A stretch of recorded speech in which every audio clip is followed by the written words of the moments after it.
اس project کی جو سب سے بڑی چیز یہ ہے کہ یہ پاکستان میں ویلتھ جنریٹ کرے گا، اور وہ ابھی عمران امین نے آپ کے سامنے فگرز دی، جلدی بتا دیا اس نے آپ کو۔ میرے خیال میں آپ کو سمجھ نہیں آئی کہ یہ جو پروجیکٹ ہے یہ کتنا پیسہ جنریٹ کرے گا پنجاب گورنمنٹ کے لیے، پاکستان کے لیے، فیڈرل گورنمنٹ کے لیے، ریلویز کے لیے اور سی اے کے لیے۔ جو پہلا فیز ہے، پہلے فیز کے اندر 1300 ارب روپیہ جنریٹ ہوگا پہلے فیز میں، جس میں جو فیڈرل گورنمنٹ کو ٹیکسز پہ ریونیو ملے گا وہ 250 ارب ہے، اور اس کا جو دوسرا امپیکٹ پڑے گا وہ بھی نہیں، آپ پہ رجسٹر ہی نہیں ہوا، کیونکہ یہ اس کو ڈی نوٹیفائی کیا جائے گا as an airport, Walton airport denotify ہو جائے گا۔ اس سے یہ ہوگا کہ یہ جو گلبرگ مین بولاوارڈ، فیروز پور روڈ، ادھر اس وقت ریسٹرکشن تھی، بلڈنگز کو اوپر جانے نہیں دیا جا رہا تھا، کیونکہ اس ایئرپورٹ کی وجہ سے وہ فلائی زون میں آ جاتا تھا۔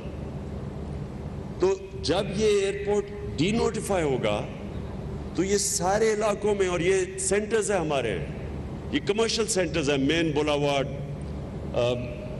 فیروز پور روڈ، سارا گلبرگ، یہ اکنامک ہب بن سکتا ہے، کیونکہ یہ پھر اوپر جا سکیں گے۔ تو اس سے دو فائدے ہوں گے، ایک تو جو ہمارا اب جو لاہور ہے یہ جو پھیلتا جا رہا ہے، اس کو روکنے کے لیے تو ورٹیکل اوپر جانا پڑے گا، کیونکہ لاہور جب میں بڑا ہو رہا تھا تو لاہور تقریباً زمان پارک پہ ختم ہو جاتا، اس کے زمان پارک کی یہ سارا گلبرگ وغیرہ، یہ ہم ان کو دیہات سمجھتے تھے، کھیت کود تھے یہاں سارے۔ تو یہ اتنی تیزی سے پھیلا ہے کہ اس کے بہت وہ منفی اثرات آگے سامنے آ رہے ہیں۔ سب سے پہلے پانی کا، بہت بڑا پانی کا مسئلہ ہو گیا، وہ واٹر ٹیبل نیچے جا رہی ہے اور بھی تیزی سے نیچے جا رہی ہے۔ دوسرا، جو سارا لاہور کا سیوریج ہے وہ جا رہا ہے راوی کے اندر۔ جب راوی کا سیوریج کا مطلب کہ وہ سارا نیچے سندھ تک، اس سارے شہر کا سارا سیوریج نیچے جا رہا ہے، جو کہ پانی کو بھی خراب کرتا ہے۔ کئی لوگ تو دریا کا پانی پیتے ہیں نیچے، اور دوسرا واٹر ٹیبل بھی، وہ بھی کنٹامنیٹ ہو رہی ہے۔ اور جو راوی ہے وہ جب سردیاں آتی ہیں تو وہ جب سکڑتا ہے تو وہ بالکل ایک سیوریج کا نالا بن جاتا ہے، تو وہ ایک ایشو۔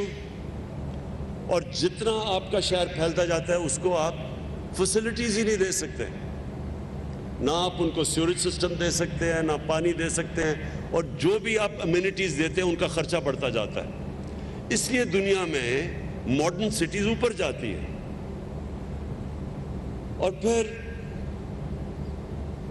یہ جب والٹن ایئرپورٹ ڈی نوٹیفائی ہوگا تو یہ سارے علاقوں کو جب اجازت یہ کمرشل سے اوپر جانے کا، تو جو انہوں نے ایسٹیمیٹ کیا ہے، اور عمران میں یہ چاہوں گا کہ آپ یہ میڈیا کو بریک ڈاؤن دیں، یہ ایسٹیمیٹ کرتے ہیں کہ کمرشل ویلیو جو ہماری ویلتھ جنریٹ ہوگی وہ 6000 ارب روپے ہو گئے، 6000 ارب روپیہ۔ کیونکہ مجھے لگتا ہے یہ سامنے میرے خیال میں آپ لیٹ نائٹ سب نے کی ہوئی ہے، کیونکہ سوئے ہوئے آپ سب، کوئی تالیوں کی آواز نہیں آئی کہ 6000 ارب روپیہ جنریٹ ہوگا یہاں۔ علیم خان، آپ کو تو خاص پتہ چلنا چاہیے نا ان چیزوں کا، کیونکہ آپ تو ہیں اس بزنس۔ دیکھیں، اس کا جو آپ کاسٹ، ایک یہ جو ہم والٹن کا پروجیکٹ شروع کر رہے ہیں، دوسرا جو راوی سٹی ہے، یہ جو دو پروجیکٹس ہیں، یہ پنجاب کو، یہ پاکستان کو، یہ سارے پاکستان میں ویلتھ کریٹ کریں گے، ریونیو جنریٹ کریں گے۔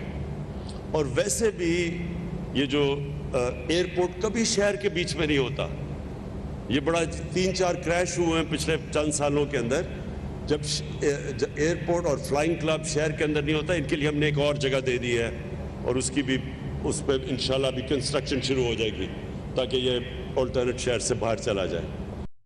اس کو کمرشل سینٹر بنائیں.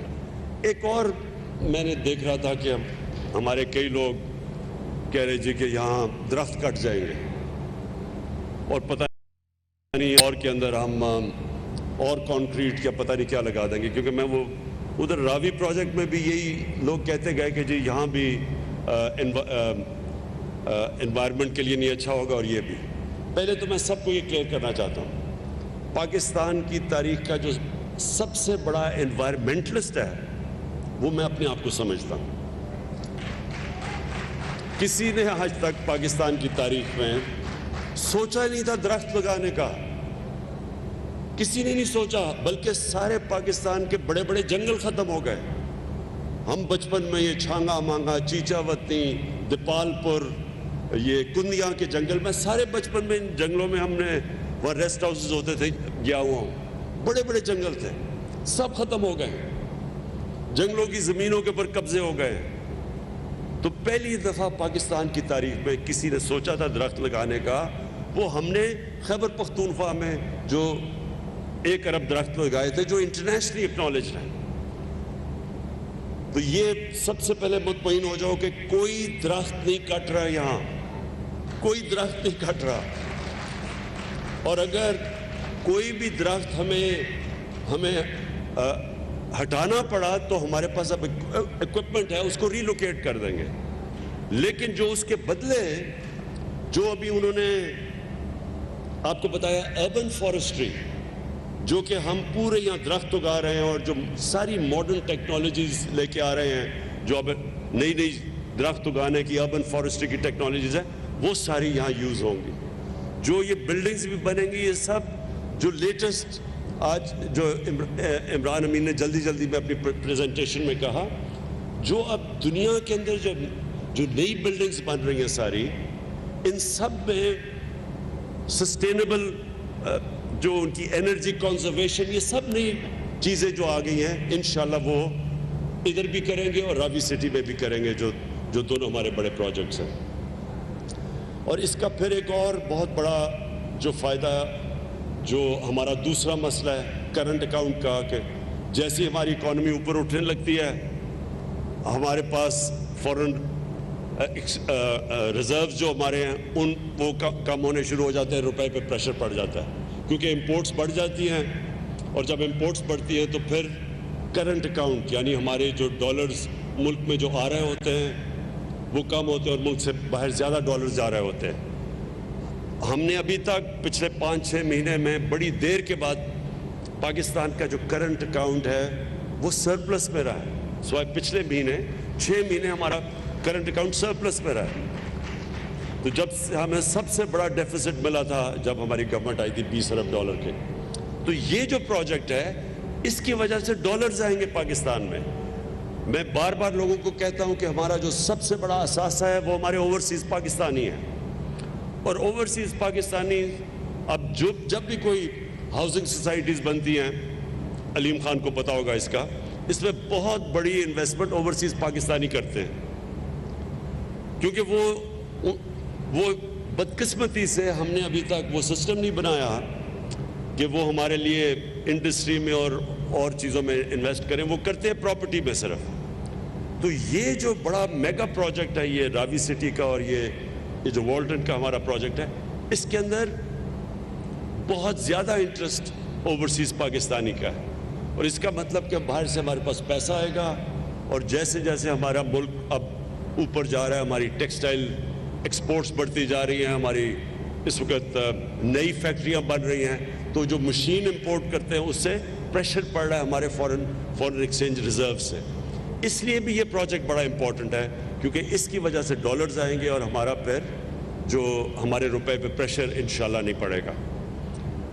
میں جو عثمان بزدار نے ابھی باتیں کی اس میں صرف ایک اور چیز ٹچ کرنا چاہتا ہوں. جو ہم ایک نیا پاکستان پروجیکٹ ہے ہمارا گھروں کا، افورڈیبل ہاؤسنگ کا. پہلی دفعہ پاکستان کی تاریخ میں کوشش کی جا رہی ہے کہ تنخواہ دار طبقہ